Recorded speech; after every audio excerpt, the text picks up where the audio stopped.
ధనస్సు రాశి వారు ఎవరైతే ఉన్నారో మరి భా భీ భూ భే అక్షరాలతో పేర్లు కలిగినటువంటి వారు ఈ ధనస్సు రాశి వారికి మరి రాబోయే 2026 శ్రీ పరాభావనామ సంవత్సరము మనకు ఏప్రిల్ నుండి మరి ఏ విధంగా ఉండబోతోంది అనేటువంటి విషయాలను తెలుసుకునే ప్రయత్నం చేద్దాం. 2025 మార్చ్ ఏప్రిల్ నుండి విపరీతమైనటువంటి నెగిటివ్ ఇంపాక్ట్, ఏ పనులు ముందుకు వెళ్ళక ఆల్మోస్ట్ మొత్తం బ్లాక్ అయిపోయి ఉన్నది. అసలు ఏమిటి అనేటువంటి అర్థం కాని పక్షంలో, ఎవరిని నమ్మాలో అర్థం కాని సందర్భాలలో ఉండగా ఆరోగ్య సమస్యలు వెంటాడుతున్నాయి. శ్వాసకు సంబంధించింది కానీ, చెస్ట్కు సంబంధించింది కానీ, కాళ్ళకు సంబంధించింది కానీ, కొంత బ్రెయిన్ రిలేటెడ్ కానీ అనారోగ్య సమస్యలు అనేటువంటివి వెంటాడుతున్నటువంటి దాఖలాలు. జాగ్రత్తగా ఉండండి, ఇంకా సమయం బాలేదు.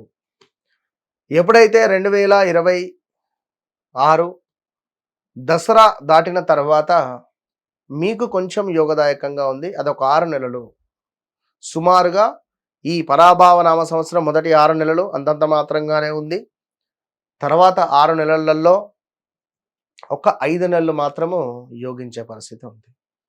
సో తప్పకుండా ఎవరైతే ధనస్సు రాశి వారు ఉన్నారో, ఉద్యోగ ప్రయత్నాలు కానీ, వ్యాపారంలో స్థిరత్వం కోసం చూసేటువంటి వారు కానీ, లేదా విదేశీ ప్రయత్నాలు కానీ, విదేశంలో ఉండేవారు స్వదేశాలకు రావడం కానీ, లేదా గతంలో చెప్పాము అమెరికా ఆ అక్షరములో ఈ ట్రంప్ రిలేటెడా, అసలు ఆ అక్షరం బాలేదు.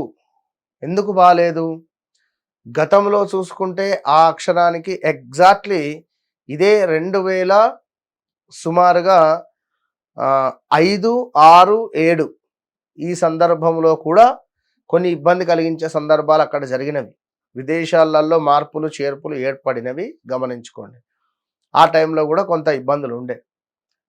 సో ఇప్పుడు కూడా విదేశాల్లో ఉండేటువంటి వారు స్వదేశాలకు రావడాలా, మరి ఈ వీసా రిలేటెడా, అక్కడ పర్మనెంట్ వీసా దొరుకుతుందా, లైక్ H1 అదేమిటి అంటే, ఈ ఇబ్బందులలో ఉండేటువంటి వారికి ఇంట్లో తల్లికి తండ్రికి అనారోగ్య సమస్యలు కానీ, కొంత మనకు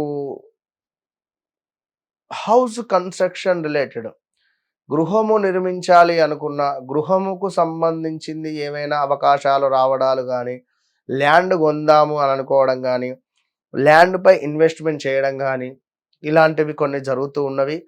జరిగిన దాఖలాలు ఉన్నా, అమ్మాలి అని అనుకున్నా జాగ్రత్తగా ఉండండి.